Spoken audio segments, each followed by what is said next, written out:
옛날 옛적 조선 중엽의 어느 해였습니다. 그 무렵 나라 안팎은 전쟁의 상흔이 채 가시지 않은 데다 세금 부담이 날로 무거워져 객성들의 살림살이가 갈수록 팍팍해지고 있었지요. 양반이든 상민이든 모두가 내일을 걱정해야 하는 시절이었으나 남쪽 고을한 귀퉁이만큼은 예외였습니다. 이곳에는 윤대감이라 불리는 이름난 부자지주가 살고 있었습니다. 기와집이 30칸이 넘고 논밭만 해도 1000마지기가 넘는다는 소문이었지요. 대감의 창고에는 쌀이 가득했고 안채에는 하인만 해도 20명이 넘게 드나들었습니다. 그런 윤대감이 그해 가을 갑자기 병을 얻어 자리에 눕게 되었습니다. 평소 건강하던 분이었으나 어느 날 밤부터 시작된 기침이 점차 심해지더니 석 달도 채 버티지 못하고 결국 숨을 거두고 말았지요. 대감이 세상을 뜨기 직전 삼형제와 집안 어른들을 모두 불러 모았습니다. 촛불이 희미하게 흔들리는 방 안, 대감은 가쁜 숨을 몰아쉬며 한 사람씩 이름을 불렀습니다. 큰거사, 너는 집안의 맞으니 본체와 동쪽 논을 맡거라. 중간거사, 너는 서쪽 논밭과 창고를 물려받아라. 그리고 잠시 숨을 고르던 대감이 막내 아들을 향해 시선을 돌렸습니다. 막내 윤서는 모두가 숨을 죽이고 다음 말을 기다렸습니다. 하나 대감의 입에서 나온 말은 누구도 예상하지 못한 것이었지요. 하녀 초연이를 맡으라. 순간 방 안이 조용해졌습니다. 누군가 헛기침을 했으나 아무도 감히 되묻지 못했습니다. 대감은 그 말을 끝으로 천천히 눈을 감았고 이틀 뒤 새벽 종소리와 함께 숨을 거두었습니다. 장례를 치르는 사흘 내내 문상객들 사이에서는 이 기이한 유언이 화제거리였습니다. 어떤 이는 대감이 마지막에 정신이 혼미해진 것이라 했고 어떤 이는 막내를 아껴서 일부러 짐을 덜어준 것이라 해석했지요. 하나 아무도 몰랐습니다. 이 한마디 유언이 훗날 온 고을을 뒤흔들 거대한 사건의 씨앗이 될 줄은 말입니다. 그로부터 보름이 지난 뒤 상복을 벗은 삼형제는 각자의 살림을 꾸리기 시작했습니다. 막내 아들 윤서는 23세 나이로 집안에서 가장 존재감이 희미한 인물이었습니다. 큰형은 장사 수완이 뛰어나 이웃 고을까지 명성이 자자했고 둘째 형은 묵과의 급제에 관직에 나아갈 뜻을 품고 있었지요. 하나 윤서는 어려서부터 글 공부만을 좋아했습니다. 사서삼경을 달달 외우고 시를 짓고 책을 베끼는 일에만 몰두했지요. 형들이 말타기와 활쏘기를 익힐 때 윤서는 서재에 틀어박혀 책장을 넘기고 있었습니다. 그러다 보니 자연히 집안일에는 관심도 없고 재주도 없었습니다. 장부를 보라 하면 숫자에 어지러워했고 하인을 다스리라 하면 차마 호통을 치지 못해 쩔쩔매곤 했지요. 저 아이는 글만 읽다가 늙겠구나. 어머니가 한숨을 쉬면 아버지는 오히려 웃으며 말하곤 했습니다. 순둥이 같은 아이지. 하나 속정만큼은 깊으니 그것으로 족하지 않겠소. 실제로 윤서는 마음씨만큼은 삼형제 중 가장 따뜻했습니다. 길에서 넘어진 아이를 보면 달려가 일으켜 세웠고 굶주린 거지가 대문 앞에 서 있으면 부엌에서 밥을 퍼다 주곤 했지요. 비록 가진 것은 없어도 남에게 베풀 줄 아는 마음을 지닌 청년이었습니다. 그런 윤서였기에 형들은 속으로 안심하고 있었습니다. 막내는 재산을 탐할 인물이 아니라고 믿었던 것이지요. 그래서 아버지가 남긴 기이한 유언에도 형제 간에 큰 다툼은 일어나지 않았습니다. 다만 윤서 본인만이 그날 밤 홀로 마루에 앉아 먼 산을 바라보며 생각에 잠겼습니다. 아버님은 왜 하필 초연이를 내게 맡기셨을까? 초연은 집안에서 가장 조용한 하녀였습니다. 15살 무렵부터 윤씨 집안에 들어와 허드렛 일을 도맡아 했으나 목소리를 높이는 법이 없었지요. 말수도 적고 웃음도 적고 언제나 그림자처럼 조용히 제 할 일만 했습니다. 윤서는 그런 초연이 불쌍하다 여겼으나 그 이상의 감정은 품어본 적이 없었습니다. 하나 이제 아버지의 유언으로 인해 초연은 윤서의 유일한 상속 재산이 되어버렸습니다. 사람을 재산으로 남긴다는 것은 무슨 뜻일까? 윤서는 고개를 가로저으며 자리에서 일어났습니다. 그때 멀리서 초연이 물동이를 이고 우물가로 가는 모습이 보였지요. 그녀의 뒷모습은 여전히 그림자처럼 희미했으나 왠지 모르게 윤서의 가슴 한쪽이 무겁게 가라앉았습니다.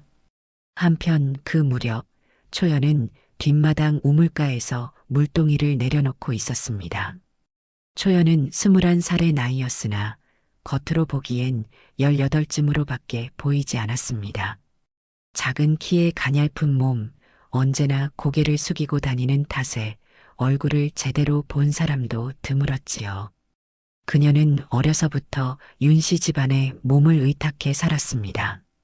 정확히 언제 들어왔는지는 아무도 기억하지 못했으나 10여 년은 좋게 되었을 것입니다. 밥을 짓고 빨래를 하고 마당을 쓸고 손님상을 차리는 일을 묵묵히 해냈지요. 다른 하인들과 달리 초연은 입을 함부로 놀리지 않았습니다. 부엌 아낙네들이 주인집 뒷말을 할 때도 사랑채 머슴들이 장난을 걸어올 때도 그저 고개만 숙이고 제 일을 할 뿐이었습니다. 그러나 가끔, 아주 가끔씩 초연의 눈빛에는 깊은 생각이 서려 있었습니다. 물동이를 이고 걸어갈 때 문득 멈춰서서 먼 산을 바라보는 일이 있었지요. 그럴 때면 그녀의 얼굴에는 알 수 없는 그늘이 드리워졌습니다. 집안 어른들도 그것을 눈치채고 있었습니다. 저 아이는 뭔가 사연이 있어. 말은 안 하지만 속으로 깊은 상처를 안고 사는 게 분명해. 그러나 누구도 그 내막을 아는 이는 없었습니다. 초연은 자신의 과거에 대해 단 한 번도 입을 열지 않았고 물어보는 이가 있어도 그저 고개만 가로저을 뿐이었지요. 다만 한 가지 초연에게는 이상한 버릇이 있었습니다. 밤마다 사랑채 쪽을 바라보며 한참을 서 있다가 작은 소리로 무언가를 중얼거리는 것이었습니다. 어떤 하녀가 그 소리를 엿들었다 했으나 무슨 말인지는 도통 알아듣지 못했다고 전했지요. 그날 밤도 초연은 우물가에 홀로 앉아 달을 올려다보고 있었습니다. 보름달이 환하게 떠 있었으나 그녀의 얼굴은 오히려 어둠 속에 가려져 있었지요. 대감어른께서 결국 그 약속을 지키셨구나. 초연은 작게 중얼거렸습니다. 그 목소리에는 슬픔과 안도가 뒤섞여 있었지요. 그녀는 품속에서 작은 헝겊 조각을 꺼내 들었습니다. 낡고 해진 천이었으나 그 안에는 무언가 단단한 것이 쌓여 있었습니다. 초연은 그것을 한참 들여다보다가 다시 품속 깊이 집어넣었습니다. 그리고 천천히 자리에서 일어나 안채로 발걸음을 옮겼지요.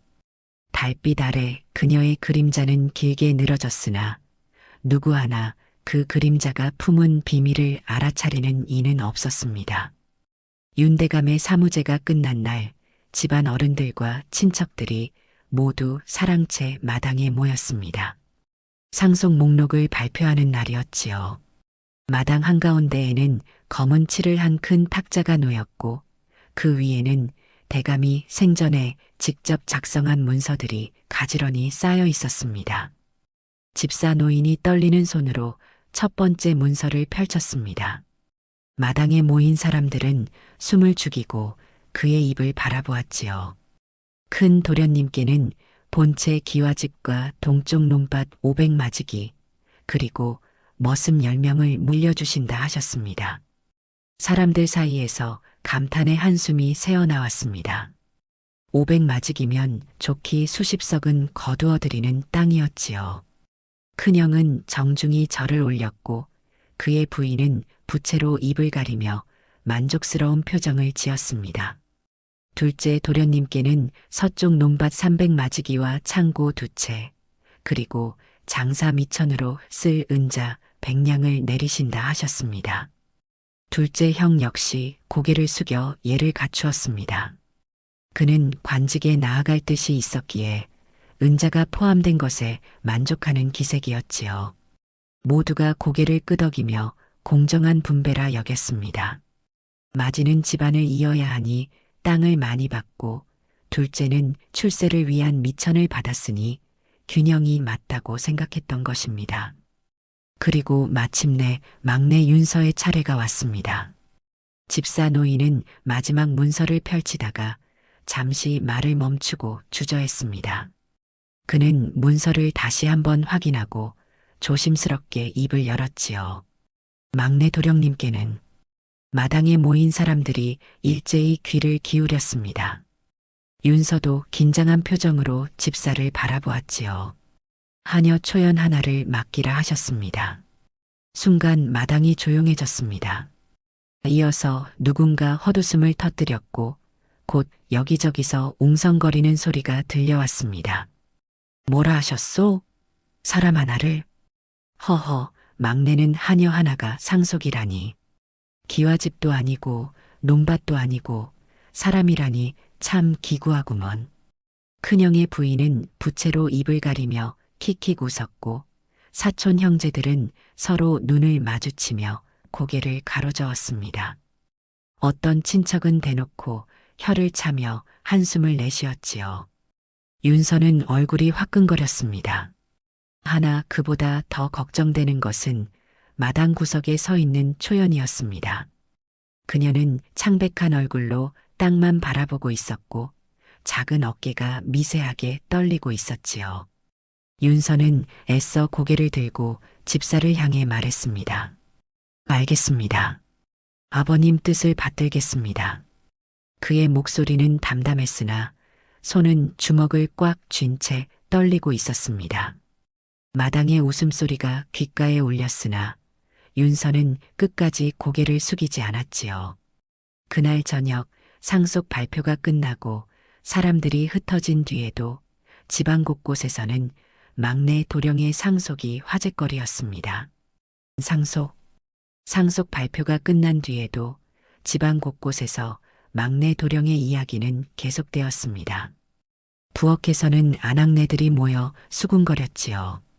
막내 도련님 참 불쌍하시네.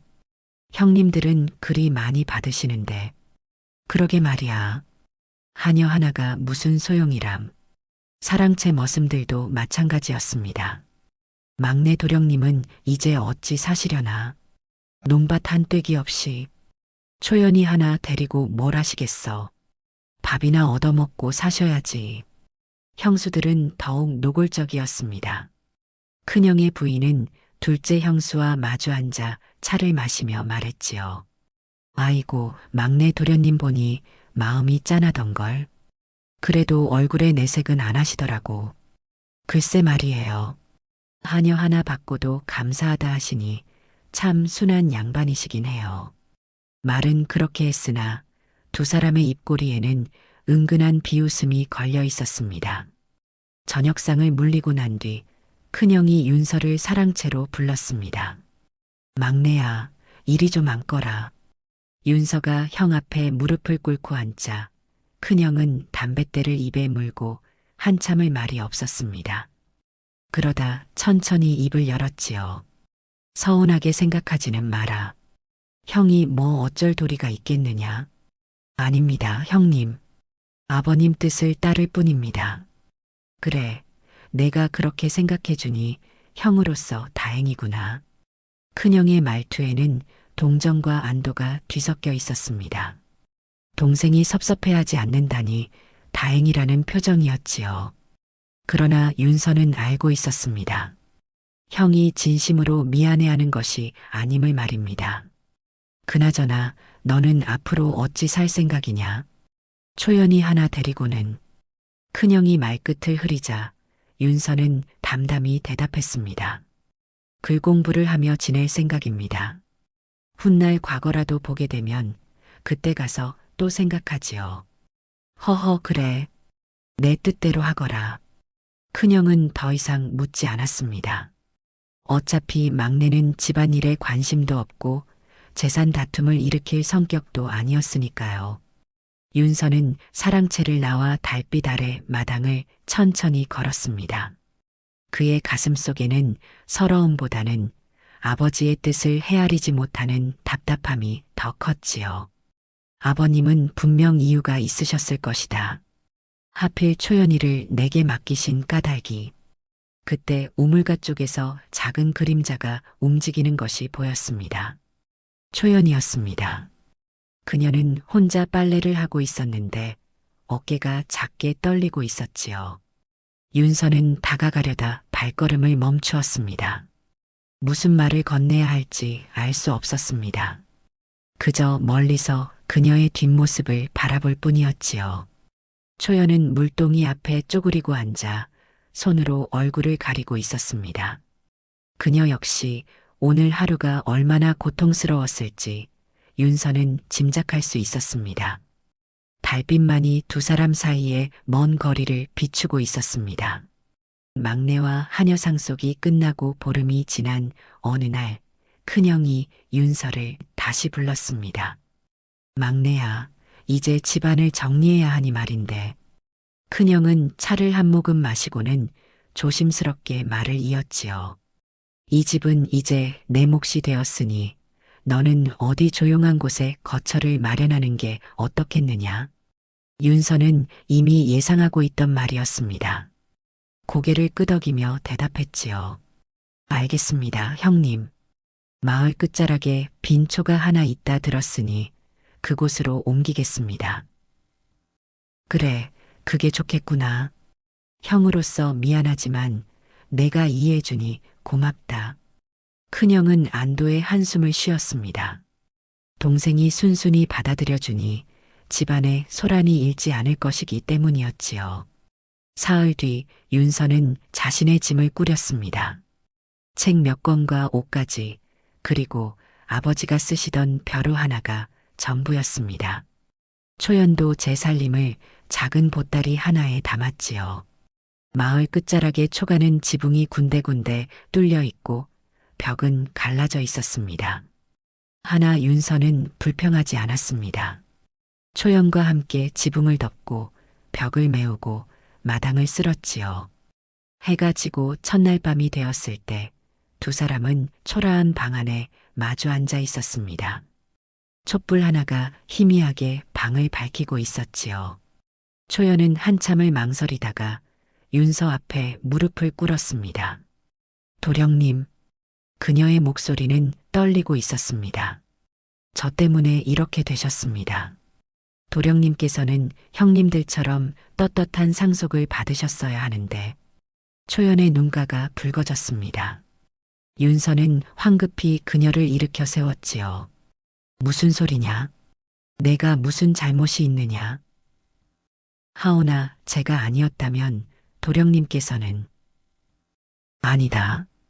윤서는 단호하게 말을 끊었습니다. 아버님께서 특별히 너를 내게 맡기라 하신 데에는 분명 이유가 있을 것이다. 나는 그 뜻을 따를 뿐이니 너는 스스로를 탓하지 마라.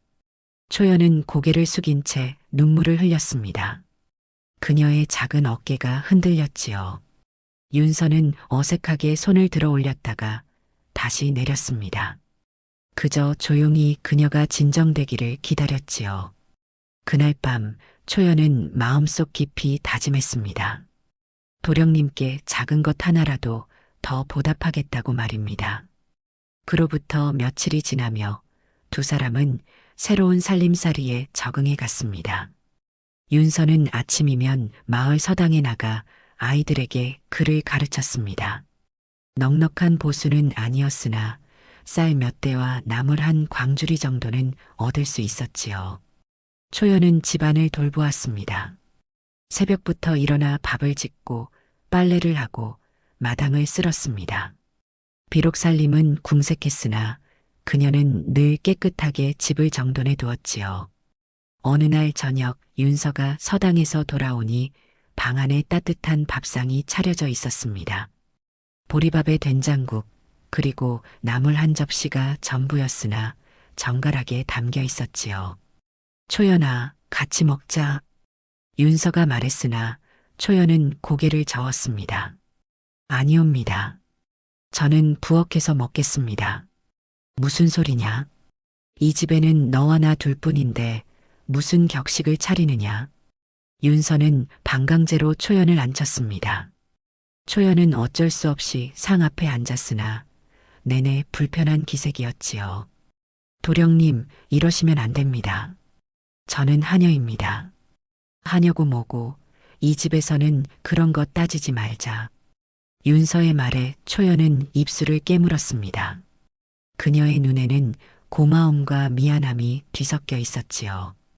밥을 먹는 동안 윤서는 초연에게 이런저런 이야기를 건넸습니다. 서당 아이들이 장난을 쳤던 일 마을 어른이 해준 옛날 이야기 같은 것들이었지요. 초연은 처음에는 조용히 듣기만 했으나 점차 입가에 작은 미소가 번졌습니다. 그녀가 웃는 모습을 본 것은 윤서로서도 처음이었습니다. 초연아, 너도 가끔은 웃어야 한다. 그래야 사람 사는 것 같지. 윤서의 말에 초연은 고개를 숙이며 대답했습니다. 도령님께서 저를 이렇게 대해주시니 감히 웃을 수가 있습니다. 그날 밤 초연은 혼자 뒷방에 누워 천장을 바라보았습니다. 가슴 한쪽이 따뜻해지는 느낌이었지요. 태어나서 처음으로 자신이 사람 대접을 받는다는 느낌을 받았습니다. 그녀는 품속에서 낡은 헝겊 조각을 꺼내 들었습니다. 그 안에는 작은 옥 조각이 쌓여 있었지요. 초연은 그것을 한참 들여다보다가 작게 중얼거렸습니다. 도령님은 정말 좋은 분이십니다. 제가 이 집에 온 것은 혹시 하늘의 뜻이었을까요? 달빛이 창문 틈으로 스며들었고 초연은 그제야 편안한 잠에 빠져들었습니다. 발자국 소리. 초가집으로 옮긴 지 보름쯤 지났을 무렵 이상한 일이 일어나기 시작했습니다. 밤이면 집 주변을 맴도는 발자국 소리가 들려온 것이지요. 처음에는 들짐승이겠거니 했으나 그 소리는 분명 사람의 것이었습니다. 사각사각, 사각사각. 마른 풀을 밟는 소리가 마당을 한 바퀴 돌다가 문 앞에서 멈추곤 했습니다. 그러다 한참 뒤에 다시 멀어지는 소리가 들렸지요. 윤서는 처음 이틀은 대수롭지 않게 여겼습니다. 하나 사흘째 되는 날 발자국 소리가 유난히 가까이 들려왔습니다. 윤서는 벌떡 일어나 문을 열고 밖으로 나갔습니다. 누구냐? 그러나 마당은 텅 비어 있었습니다. 달빛만이 고요하게 땅을 비추고 있었지요. 멀리서 개 짖는 소리만 들릴 뿐 사람의 기척은 전혀 느껴지지 않았습니다.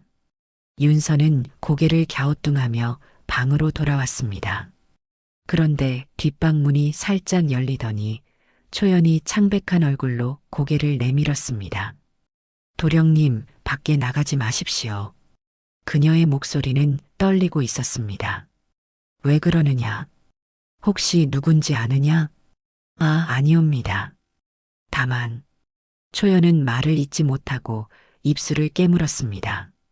그녀의 얼굴에는 단순한 두려움이 아닌 오래된 공포가 서려 있었지요. 초연아, 무슨 일인지 말해보아라. 혹시 너를 노리는 자가 있느냐? 윤서가 다그쳐 물었으나 초연은 고개만 가로저을 뿐이었습니다. 아무것도 아니옵니다.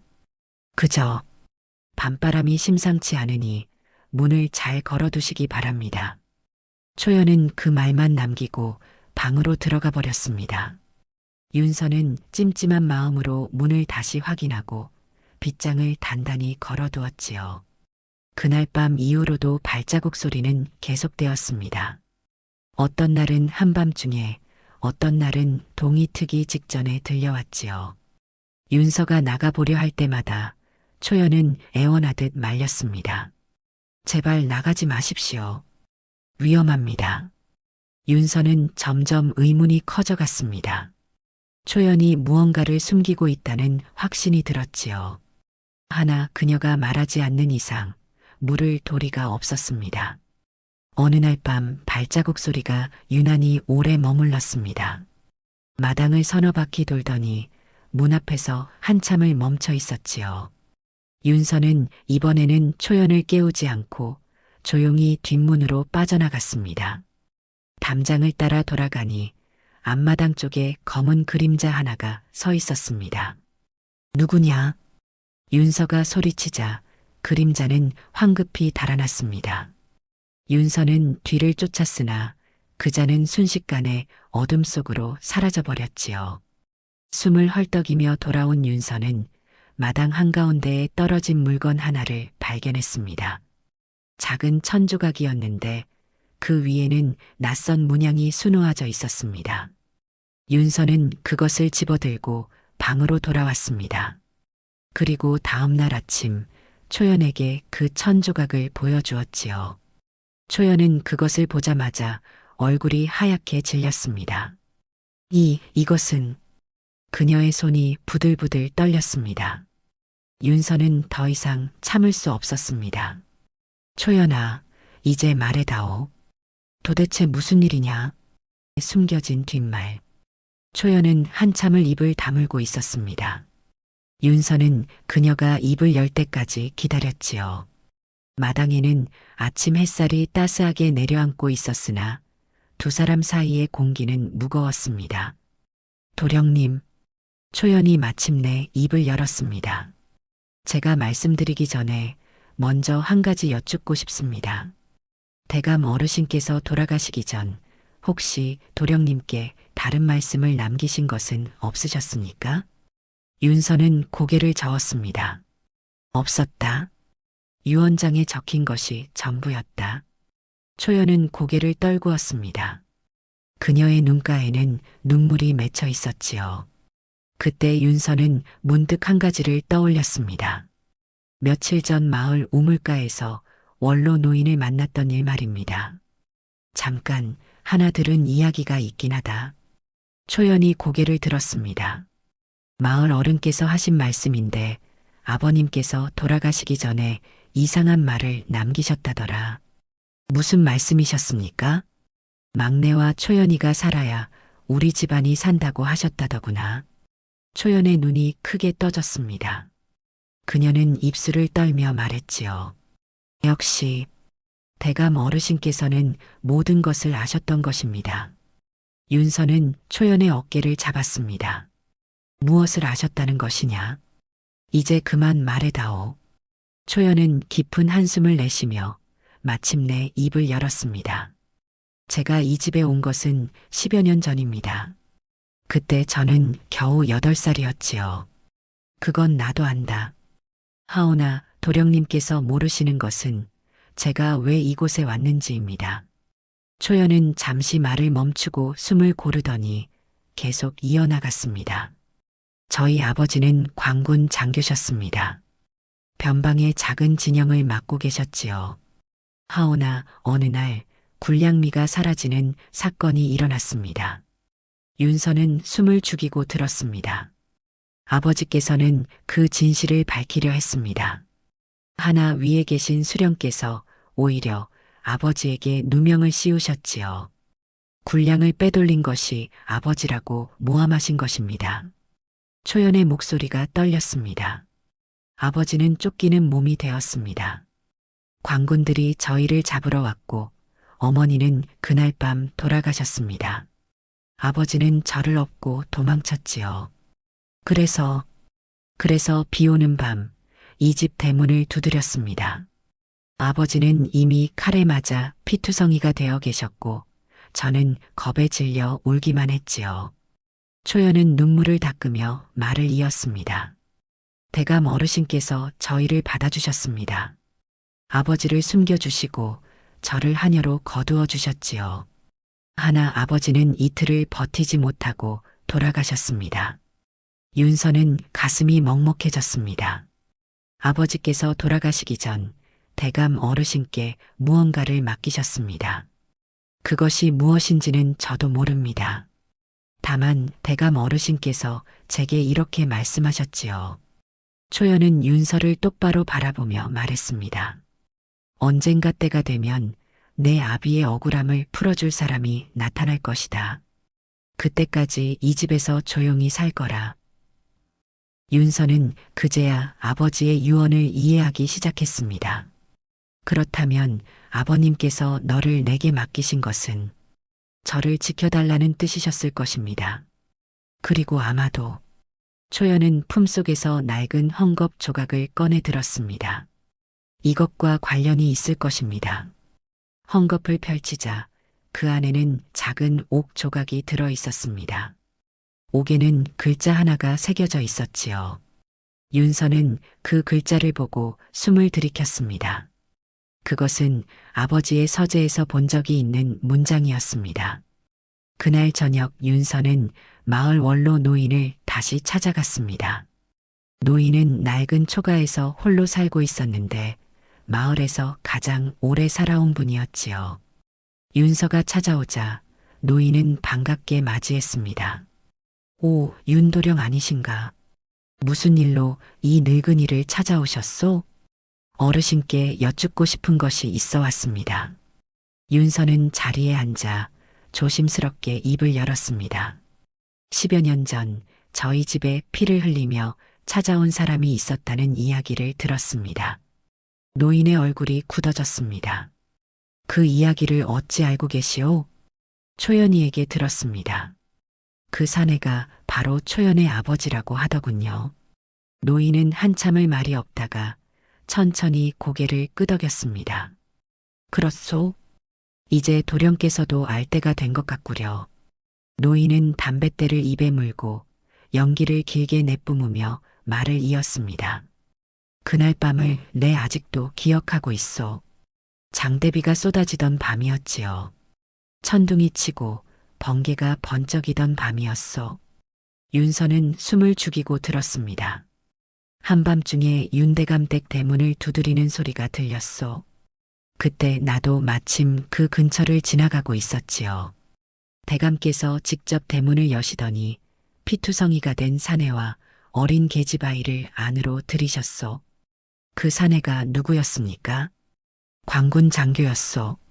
변방에서 군량을 관리하던 자였지요.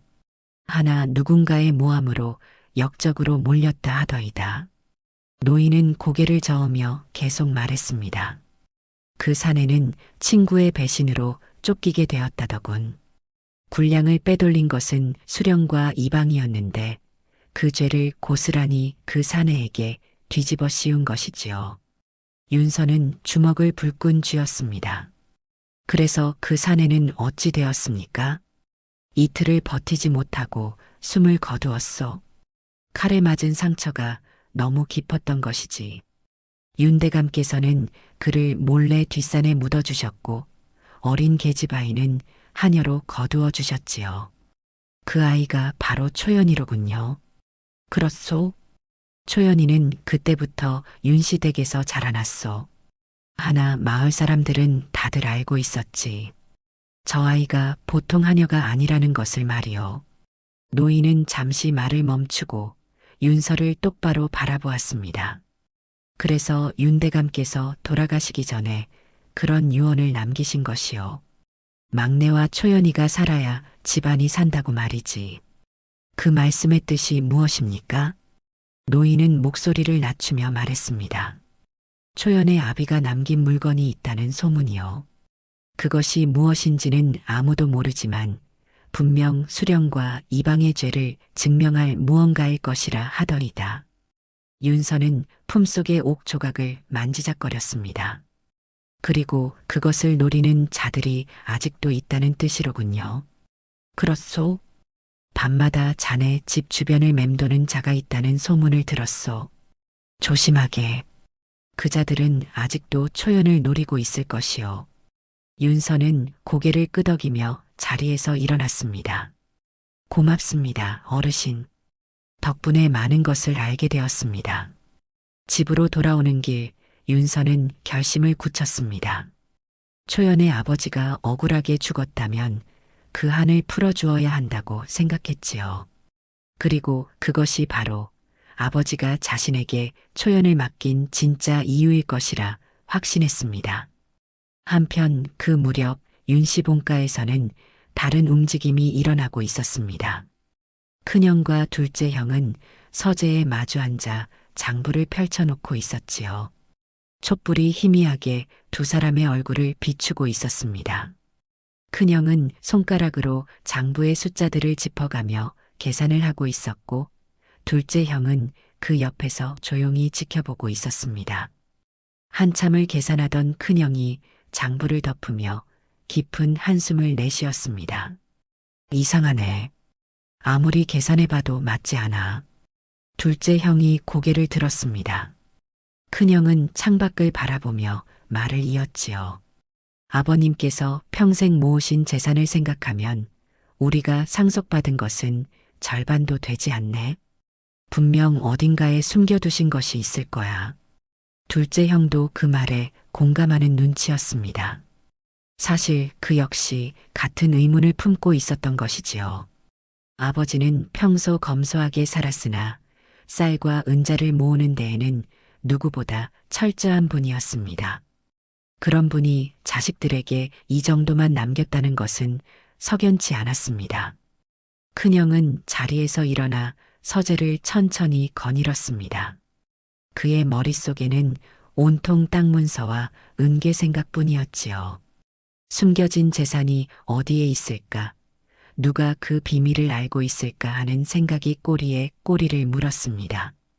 형님, 혹시 막내가 뭔가 알고 있는 것은 아닐까요? 둘째 형이 조심스럽게 물었습니다. 큰형은 고개를 저었지요. 막내는 아무것도 모를 것이네. 그 녀석은 책만 읽는 순둥이 아닌가. 재산에 관심도 없고. 그러나 큰형의 눈빛은 다른 곳을 향하고 있었습니다. 하나 초연이는 다르지. 그 말에 둘째 형이 깜짝 놀랐습니다. 큰형은 천천히 말을 이어나갔지요. 생각해보게. 아버님께서 하필 막내에게 초연을 맡기신 것은 무슨 뜻이겠나? 평범한 하녀라면 굳이 유언으로 남기실 이유가 없지 않은가. 둘째 형은 고개를 끄덕였습니다. 형의 말이 일리가 있다고 생각했지요. 초연은 10여 년 동안 윤씨 집안에서 자랐으나 다른 하인들과는 달랐습니다. 대감께서 특별히 눈여겨보시던 아이였고 함부로 대하지 못하게 하셨던 것도 사실이었습니다. 큰형은 다시 자리에 앉으며 결심한 듯 말했습니다. 내일 이방을 불러야겠네. 그자라면 초연이에게서 뭔가를 캐낼 방법을 알 것이야. 둘째 형은 잠시 망설이는 기색이었습니다. 관아의 이방은 돈만 주면 무엇이든 하는 자로 소문이 나 있었지요. 하나 그만큼 일처리도 확실했습니다. 큰형은 동생의 망설임을 눈치채고 말했습니다. 우리가 먼저 움직이지 않으면 숨겨진 재산을 영영 찾지 못할 수도 있네. 그렇게 되면 아버님께서 평생 모으신 것이 허공으로 날아가는 것이야. 둘째 형은 더 이상 반박하지 못했습니다. 탐욕은 이미 두 사람의 가슴속 깊이 뿌리를 내리고 있었지요. 그날 밤 두 형제는 늦도록 계획을 짰습니다. 막내의 동정을 살피고 초연을 압박해서 비밀을 캐내겠다는 계획이었지요. 그들은 몰랐습니다. 자신들이 저지르려는 일이 훗날 집안 전체를 무너뜨릴 화근이 될 줄은 말입니다. 달빛이 서재 창문으로 스며들었으나 두 사람의 얼굴에는 그림자만이 짙게 드리워져 있었습니다. 윤서가 서당에 나간 오후였습니다. 초연은 혼자 집에서 빨래를 하고 있었지요. 마당에 빨랫줄을 걸고 옷가지들을 하나씩 널고 있었습니다. 햇살이 따스하게 내려앉았으나 어쩐지 마음 한구석이 불편했지요. 며칠 전부터 누군가 자신을 지켜보는 듯한 느낌이 들었던 것입니다. 그때 대문 밖에서 낯선 목소리가 들려왔습니다. 계신가요? 초연은 손을 멈추고 조심스럽게 대문 쪽으로 다가갔습니다. 대문을 조금 열자 관복을 입은 사내가 서 있었지요. 40대쯤 되어 보이는 그 사내의 눈빛은 날카로웠습니다. 관아에서 나온 이방이요. 그는 상냥한 척 웃었으나 초연은 본능적으로 경계심을 늦추지 않았습니다. 이방은 주변을 둘러보더니 대뜸 안으로 들어서려 했지요. 초연이 황급히 대문을 막아섰습니다. 무슨 일로 오셨습니까? 당신 아버지 이야기를 하려고 왔소. 순간 초연의 얼굴이 창백해졌습니다. 이방은 그 반응을 놓치지 않고 비웃음을 지었지요. 그는 한 걸음 더 가까이 다가오며 목소리를 낮추었습니다. 당신 아버지가 역적으로 몰려 죽었다는 것 나도 알고 있어. 하나 그것은 억울한 일이었지. 그렇지 않소? 초연은 입술을 깨물었습니다. 이방은 계속해서 말을 이어나갔지요. 당신 아버지가 죽기 전에 무언가를 남겼을 것이요. 서찰이든 문서든 귀한 물건이든 말이요. 그것이 어디 있는지 알려주시오. 초연은 고개를 저으며 단호히 대답했습니다. 그런 것 없습니다. 이제 돌아가 주십시오. 이방의 얼굴에서 웃음이 사라졌습니다. 그는 품속에서 작은 주머니를 꺼내 초연 앞에 던졌지요. 은자 몇 냥이 땅에 굴러떨어졌습니다. 일주일 안에 생각을 바꾸시오. 순순히 내놓으면 당신과 도령님의 안전을 보장하겠소. 하나 계속 버티면. 이방은 초연을 위아래로 훑어보며 음흉한 미소를 지었습니다. 당신이 역적의 딸이라는 사실을 온 고을에 알릴 수도 있어. 그렇게 되면 막내 도령도 함께 공경에 처하게 될 것이요. 초연은 온몸이 떨렸으나 끝까지 고개를 저었습니다. 이방은 혀를 차며 돌아섰지요. 그의 뒷모습을 바라보던 초연은 그가 완전히 사라진 뒤에야 무릎이 풀려 주저앉고 말았습니다. 땅에 떨어진 은자들이 햇빛에 반짝였으나 초연의 눈에는 그것이 독사처럼 보였습니다. 그녀는 떨리는 손으로 은자들을 주워 담았지요. 이것을 도령님께 보여드려야 한다고 생각했습니다.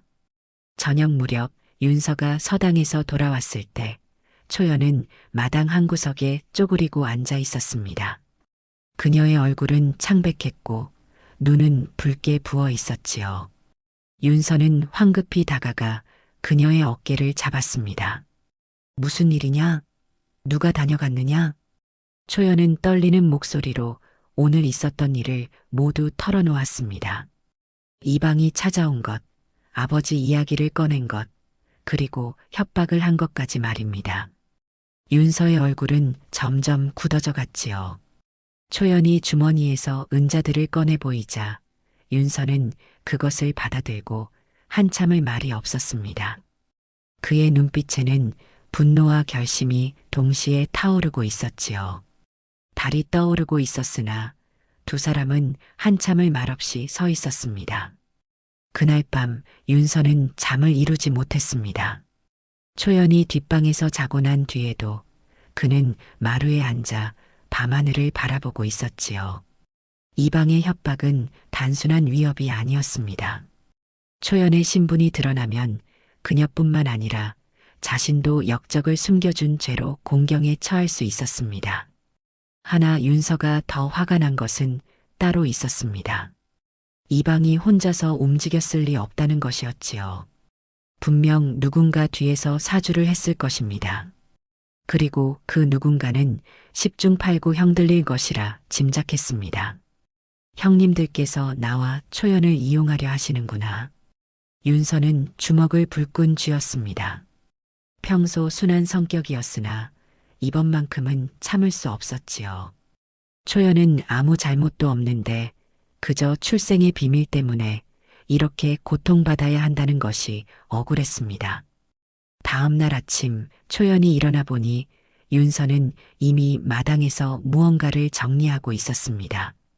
그의 얼굴에는 결연한 기색이 서려 있었지요.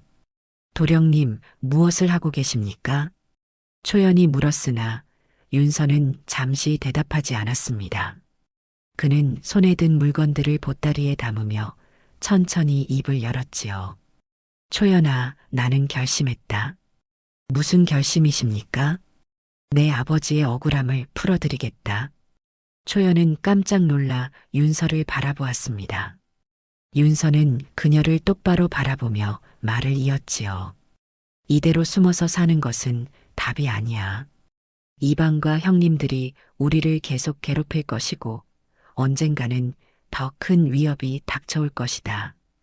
초연은 고개를 저으며 말렸습니다. 안 됩니다, 도령님. 너무 위험합니다. 차라리 제가 이 집을 떠나는 것이. 안 돼. 윤서는 단호하게 말을 끊었습니다. 아버님께서 너를 내게 맡기신 것은 내가 도망치라는 뜻이 아니셨을 것이다. 진실을 밝히고 내 아버지의 명예를 되찾으라는 뜻이셨을 거야. 초연의 눈에서 눈물이 흘러내렸습니다. 윤서는 그녀의 어깨를 다독이며 조용히 말했지요. 나를 믿어라. 우리는 함께 이겨낼 수 있어. 그날 오후 윤서는 마을 원로 노인을 다시 찾아갔습니다. 노인에게 아버지가 남긴 단서에 대해 더 자세히 물어보기 위해서였지요. 노인은 윤서의 결연한 눈빛을 보고 조심스럽게 입을 열었습니다. 도령, 정말로 그 일을 밝혀내실 작정이십니까? 그렇습니다, 어르신. 노인은 한참을 생각하다가 작은 목소리로 말했습니다. 그렇다면 한 가지 말씀드리지요. 윤대감께서 돌아가시기 전 저에게 이런 말씀을 하셨습니다. 매화나무 그루터기 아래를 파보라고 말입니다. 윤서의 눈이 커졌습니다. 매화나무라면 옛집 뒷마당에 있던 그 나무를 말하는 것이었지요. 고맙습니다, 어르신. 윤서는 집으로 돌아와 초연에게 말했습니다. 오늘 밤 옛집에 가야겠다. 초연은 놀란 표정으로 물었지요. 하오나 형님들께서 계시는데 어찌. 밤중에 몰래 들어갈 것이다. 아버님께서 남기신 것을 찾아야 해. 두 사람은 그날 밤을 기다렸습니다. 진실을 밝힐 첫 번째 걸음을 내딛기 위해서였지요. 그날 밤 달이 구름에 가려진 깜깜한 시각이었습니다. 윤서와 초연은 조용히 옛집 뒷담을 넘었지요.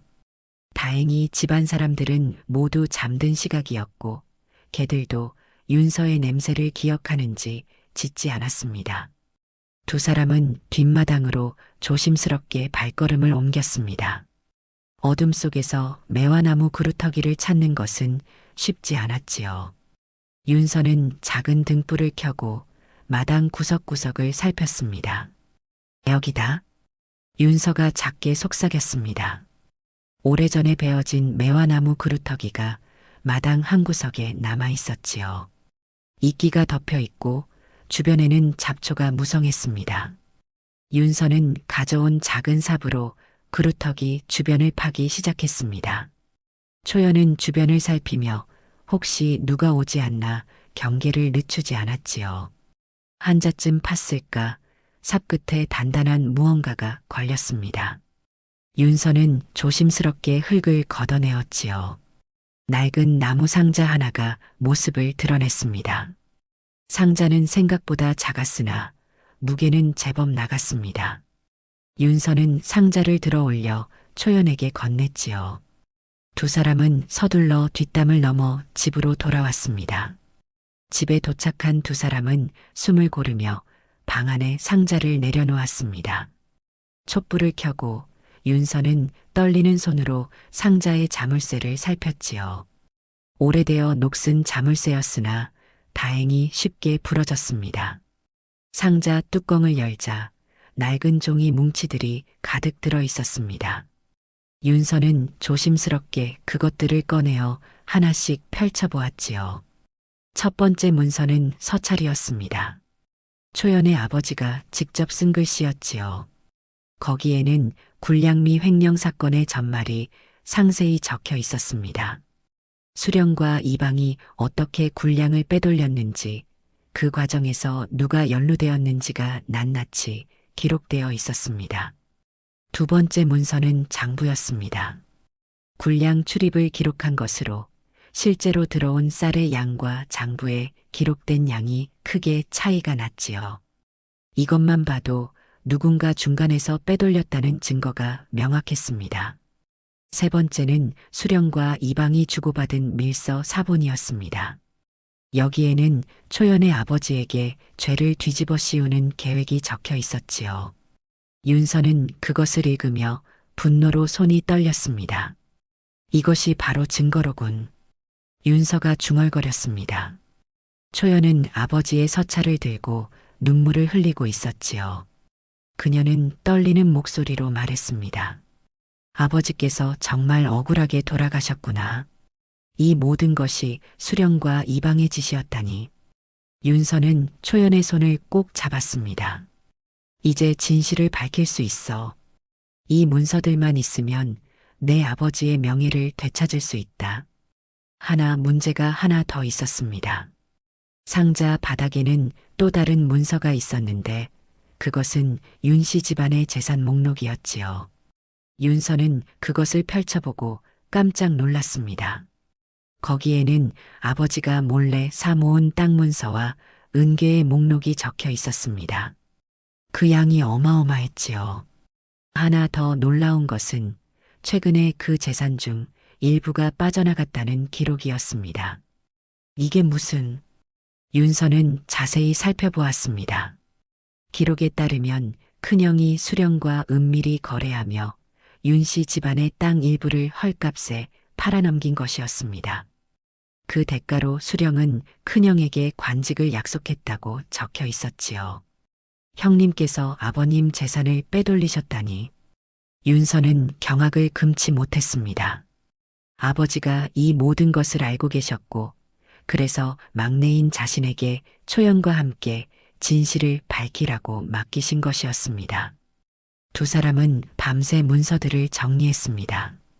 이제 이것을 어떻게 활용할지 계획을 세워야 했지요.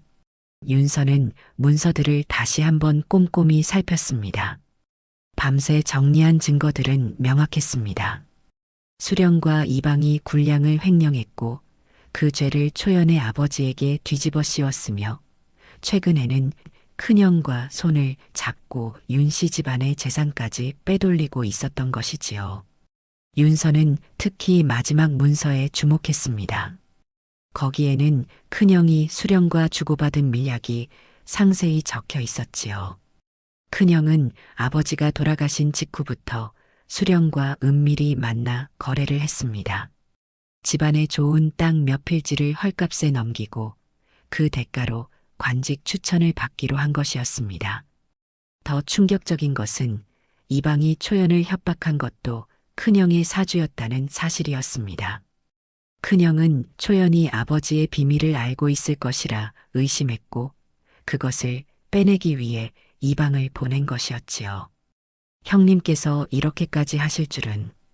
윤서는 배신감에 가슴이 무너지는 것 같았습니다. 비록 재산 다툼이 있을 줄은 예상했으나 설마 아버지의 유산을 몰래 팔아넘기고 동생을 위협할 줄은 몰랐지요. 초연은 윤서의 얼굴을 보며 조심스럽게 물었습니다. 도령님, 이제 어찌하시렵니까? 윤서는 한참을 생각하다가 결심한 듯 고개를 들었습니다. 중앙에 고발해야 해. 이 고을 관아는 이미 썩을 대로 썩었으니 더 높은 곳에 알려야 한다. 하오나 그것이 가능하겠습니까? 수령이 알게 되면. 그래서 직접 한양으로 가려 한다. 윤서의 말에 초연은 깜짝 놀랐습니다. 한양까지는 보름길이었고 그 사이에 무슨 일이 일어날지 알 수 없었지요. 너무 위험합니다, 도령님. 위험하더라도 가야 해. 이대로 있으면 우리는 계속 위협받을 것이고 내 아버지의 억울함도 영영 풀리지 못할 것이다. 윤서는 문서들을 조심스럽게 보자기에 싸며 말을 이었습니다. 마침 한양에 암행어사가 있다는 소문을 들었어. 그분께 이 문서들을 직접 전해드리면 진실이 밝혀질 것이다. 초연은 걱정스러운 얼굴로 윤서를 바라보았습니다. 하나 도령님의 결심이 확고하다는 것을 알기에 더 이상 말리지 못했지요. 제가 함께 가겠습니다. 아니, 너는 여기 있어라. 혹시 모를 위험해. 안 됩니다. 초연은 단호하게 고개를 저었습니다. 이것은 저희 아버지의 일이기도 합니다. 제가 직접 가서 증언해야 합니다. 윤서는 초연의 눈빛을 보고 더 이상 말리지 못했습니다. 두 사람은 그날부터 떠날 준비를 시작했지요. 하나 그들은 몰랐습니다. 이미 이방의 부하들이 집 주변을 감시하고 있다는 것을 말입니다.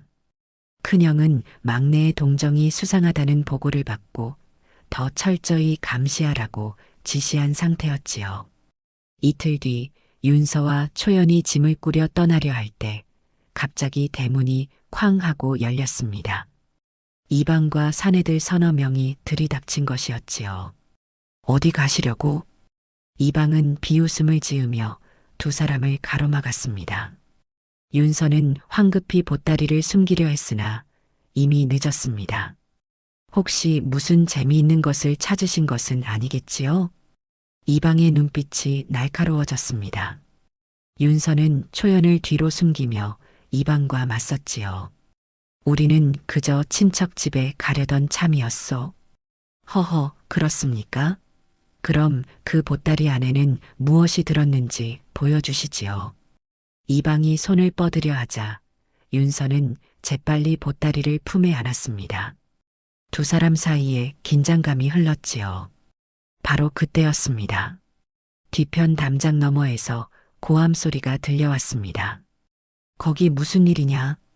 마을 원로 노인과 동네 사람들 몇 명이 나타난 것이었지요.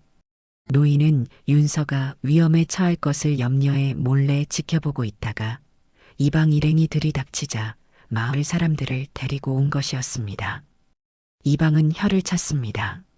사람들이 몰려오니 함부로 행동할 수 없었지요. 그는 윤서를 노려보며 낮은 목소리로 경고했습니다. 도령님, 현명한 선택을 하시기 바라오. 쓸데없는 짓을 하시면 후회하실 것이오. 이방과 사내들은 그 말을 남기고 물러갔습니다. 하나 그들의 눈빛에는 여전히 위협이 가득했지요. 마을 사람들이 흩어진 뒤 원로 노인이 윤서를 조용히 불렀습니다.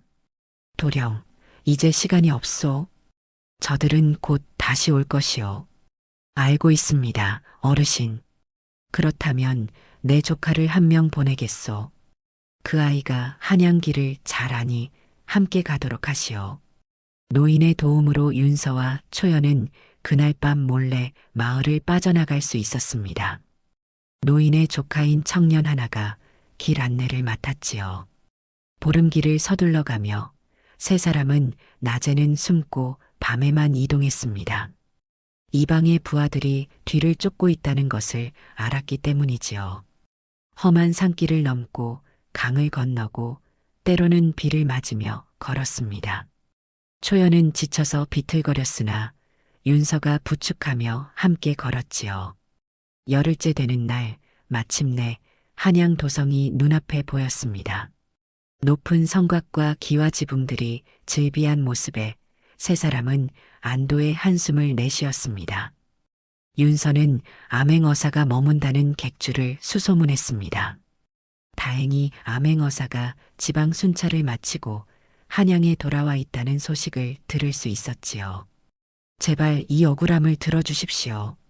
윤서는 암행어사의 수행원에게 사정을 설명하고 문서 보따리를 내밀었습니다. 수행원은 윤서의 간절한 눈빛을 보고 암행어사께 보고하겠다고 약속했지요. 이틀을 기다린 끝에 마침내 암행어사를 만날 수 있었습니다. 암행어사 앞에서 윤서는 모든 것을 털어놓았습니다.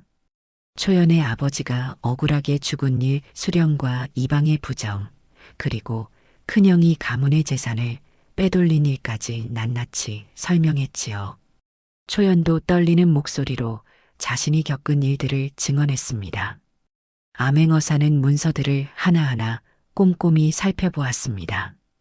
굴량장부 밀서 사본, 그리고 윤씨 집안의 재산 목록까지 모두 확인했지요. 그의 얼굴은 점점 굳어져 갔습니다. 이것이 모두 사실이요? 그렇습니다. 어사 나으리. 암행어사는 한참을 생각하더니 고개를 끄덕였습니다. 좋소. 내가 직접 그 고을로 내려가 조사하겠소. 진실이 밝혀질 것이오. 윤서와 초연은 무릎을 꿇고 절을 올렸습니다. 마침내 희망의 빛이 보이는 것 같았지요. 하나 문제가 생겼습니다. 암행어사가 출발 준비를 하는 사이 이방의 부하들이 한양까지 쫓아온 것이었습니다. 그들은 윤서 일행이 묵고 있는 객주를 알아냈고 그날 밤 습격을 계획했지요. 한밤중 초연이 문득 잠에서 깼습니다. 밖에서 수상한 기척이 느껴졌던 것입니다. 그녀는 황급히 윤서를 깨웠지요. 도령님, 누가 온 것 같습니다. 윤서도 긴장하며 귀를 기울였습니다. 복도에서 발소리가 들려오더니 갑자기 문이 쾅 하고 열렸습니다. 이방의 부하들 대여섯 명이 칼을 들고 들이닥친 것이었지요. 문서를 내놓아라. 윤서는 재빨리 보따리를 들고 뒷문으로 뛰었습니다. 초연도 그 뒤를 따랐지요. 두 사람은 객주 뒷골목으로 달아났으나 부하들은 끈질기게 뒤를 쫓았습니다. 한양의 밤거리는 어두웠고 골목은 미로처럼 복잡했습니다. 윤서는 초연의 손을 잡고 정신없이 달렸지요. 숨이 차고 다리가 후들거렸으나 멈출 수 없었습니다. 저쪽으로 갔다. 뒤에서 고함 소리가 들렸습니다. 윤서는 어둠 속에서 길을 찾으려 했으나 골목은 점점 좁아지고 있었지요. 결국 막다른 골목에 다다르고 말았습니다. 이제 끝이다. 부하들이 칼을 빼들고 다가왔습니다. 윤서는 초연을 뒤로 숨기고 손에 들고 있던 나뭇가지로 그들을 막아섰지요. 비록 무술을 배운 적은 없었으나 지금은 목숨을 걸고 싸워야 했습니다. 물러서시오. 이 문서는 암행어사께 전달되었소. 윤서가 외쳤으나 부하들은 비웃음을 지었습니다. 그래. 그렇다면 너희 둘이 죽으면 아무도 증언할 자가 없겠군. 부하 하나가 칼을 휘둘렀습니다. 윤서는 재빨리 몸을 피했으나 팔에 스치며 피가 흘렀지요. 초연이 비명을 질렀습니다. 도령님. 윤서는 이를 악물고 다시 나뭇가지를 휘둘렀습니다. 어린 시절 형들과 장난치며 배운 동작들이 몸에서 튀어나왔지요. 비록 서툴렀으나 필사적이었습니다. 하나 상대는 6명이었고 모두 칼을 들고 있었습니다. 윤서는 점점 밀려나고 있었지요. 그때 초연이 윤서 앞으로 뛰어들었습니다. 제발 그만두십시오. 문서는 제가 가지고 있습니다. 초연은 품속에서 옥 조각을 꺼내 들었습니다. 달빛에 반짝이는 옥을 보자 부하들의 눈빛이 변했지요. 그것을 내놓으면 살려주마. 초연은 옥을 꽉 쥐고 뒤로 물러섰습니다. 바로 그때 골목 입구에서 환한 불빛이 비쳤습니다. 거기 멈춰라. 암행어사의 수행원들이 횃불을 들고 나타난 것이었습니다. 그들은 이미 윤서 일행이 습격당할 것을 예상하고 뒤를 밟고 있었던 것이지요. 이방의 부하들은 황급히 달아나려 했으나 사방이 포위되었습니다. 결국 모두 붙잡혔지요. 암행어사가 직접 나타나 윤서와 초연을 살폈습니다. 다친 데는 없소? 괜찮습니다, 나으리. 고맙습니다. 이제 모든 준비가 끝났소. 내일 새벽 그 고을로 출발하겠소. 그대들도 함께 가시오. 윤서는 초연을 부축하며 고개를 숙였습니다. 팔에서는 피가 흘렀으나 마음만큼은 가벼웠지요. 드디어 진실을 밝힐 날이 다가온 것입니다. 그날 밤 두 사람은 안전한 곳에서 쉬며 서로를 위로했습니다. 초연은 윤서의 상처를 정성스럽게 감싸주었고 윤서는 그녀의 손을 꼭 잡아주었지요. 이제 곧 끝이야. 내 아버지의 한을 풀 수 있을 거야. 도령님 덕분입니다. 도령님이 아니었다면 우리가 함께 이겨낸 거야. 달빛이 창문으로 스며들었고 두 사람은 조용히 내일을 기다렸습니다. 암행어사 일행이 그 고을에 도착했습니다. 암행어사는 미리 알리지 않고 갑자기 관아에 나타났지요. 수령은 황급히 나와 맞이했으나 그의 얼굴은 이미 창백해져 있었습니다. 어사 나으리 무슨 일로 이곳에? 수령 그리고 이방을 한자리에 불러 모으시오. 암행어사의 목소리는 차갑고 단호했습니다. 수령은 떨리는 손으로 이방을 불렀지요. 이방 역시 암행어사를 보자 안색이 변했습니다. 곧이어 윤씨 집안의 큰형과 둘째 형도 불려왔습니다. 그들은 무슨 일인지 몰라 어리둥절한 표정이었지요. 관아 마당에는 마을 사람들이 모여들었고 원로 노인도 그 자리에 있었습니다. 암행어사는 문서들을 하나씩 펼쳐 보이며 낭낭한 목소리로 읽어내렸습니다. 10여 년 전 변방 진영에서 굴량미가 사라지는 사건이 일어났다. 당시 수령과 이방은 굴량을 빼돌리고 그 죄를 광군 장교에게 뒤집어 씌웠다. 사람들 사이에서 웅성거리는 소리가 들렸습니다. 수령과 이방은 얼굴이 하얗게 질렸지요. 이 장부를 보시오. 실제로 들어온 굴량과 기록된 양이 절반이나 차이가 난다. 그 차액은 수령과 이방이 나누어 가졌다. 암행어사는 다음 문서를 펼쳤습니다. 그리고 무고한 장교는 역적으로 몰려 쫓기다가 죽었다. 그의 어린 딸만이 살아남아 윤씨 집안에 숨어 지냈다. 초연이 앞으로 나섰습니다. 사람들은 그제야 초연이 누구인지 알게 되었지요. 마을 사람들 사이에서 탄식이 터져 나왔습니다. 더구나 최근에는 윤씨 집안의 재산까지 손을 댔다. 암행어사가 큰형을 가리켰습니다. 큰아들, 그대는 아버지가 돌아가신 직후 수령과 결탁하여 집안의 땅을 헐값에 팔아넘겼다. 그 대가로 관직을 약속받았지. 큰형은 무릎을 꿇으며 변명하려 했습니다. 나으리, 그것은 오해입니다. 저는 단지 입을 다물라. 암행어사의 호통에 큰형은 말을 잇지 못했습니다. 둘째 형도 형 옆에 무릎을 꿇었지요. 윤대감은 이 모든 것을 알고 계셨다. 그래서 막내 아들에게 초연을 맡기시며 진실을 밝히라 하셨던 것이다. 마을 사람들은 모두 고개를 끄덕였습니다. 이제야 윤대감의 유언이 무슨 뜻이었는지 이해하게 된 것이지요. 암행어사는 수령과 이방을 가리키며 선포했습니다. 굴량을 빼돌리고 충신을 모함한 죄, 백성의 피땀을 탐한 죄가 하늘을 찌른다. 즉시 포승줄에 묶어 한양으로 압송하라. 광군들이 달려들어 수령과 이방을 결박했습니다. 두 사람은 애원했으나 이미 늦었지요. 큰아들과 둘째 아들은 아버지의 유산을 배신하고 가문을 더럽힌 죄로 관직 자격을 박탈하고 재산을 몰수한다. 형제는 그 자리에 주저앉아 통곡했습니다. 하나 아무도 그들을 동정하지 않았지요.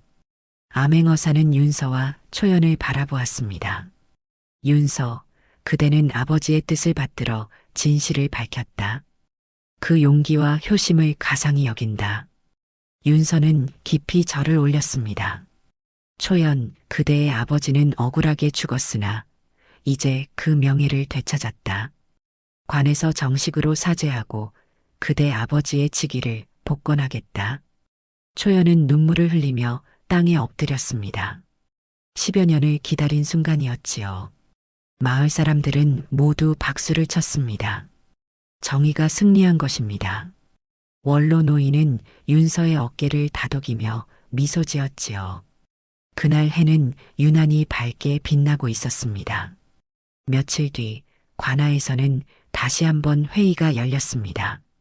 암행어사는 윤대감이 남긴 재산 목록을 펼쳐놓고 마을 원로들과 함께 정리를 시작했지요.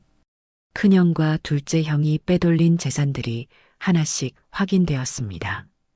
이 땅들은 모두 윤씨 집안으로 돌려져야 한다. 암행어사의 선언에 관리들이 장부를 정리했습니다. 수령과 거래했던 땅 문서들이 모두 무효가 되었고 몰수되었던 은자들도 돌아왔지요. 윤대감께서는 이미 모든 것을 예견하고 계셨다. 암행어사는 윤서를 바라보며 말했습니다. 대감께서는 큰아들과 둘째 아들이 탐욕에 빠질 것을 아셨다. 그래서 진정으로 집안을 지킬 사람에게 가장 중요한 것을 맡기셨다. 윤서는 고개를 숙였습니다. 막내 도령과 초연, 그대들이 집안의 마지막 명예를 지켜냈다.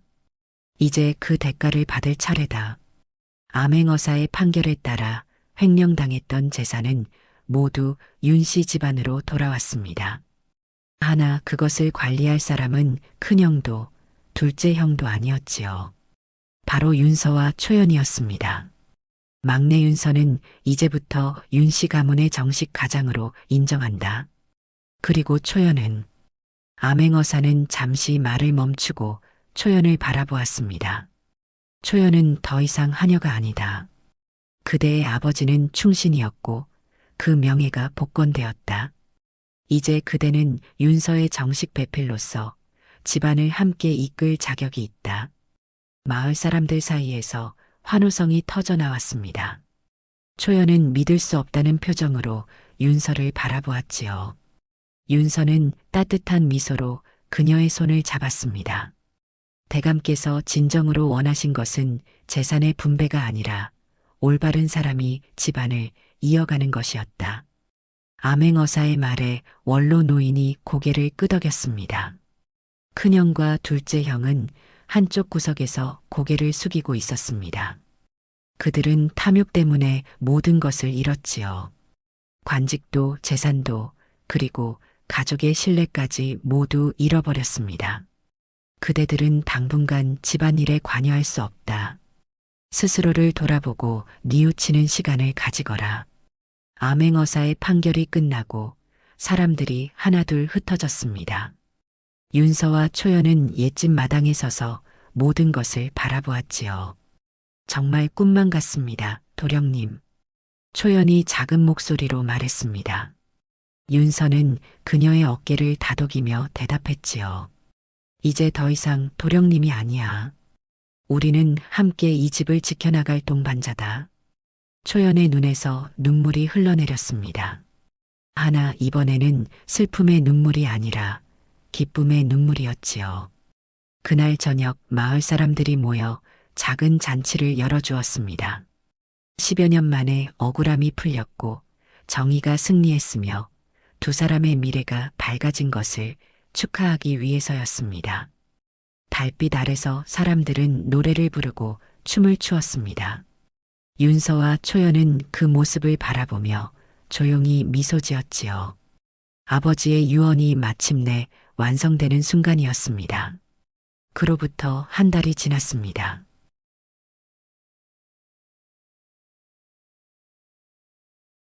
새로 단장한 사랑채 마당에는 매화꽃이 활짝 피어났습니다.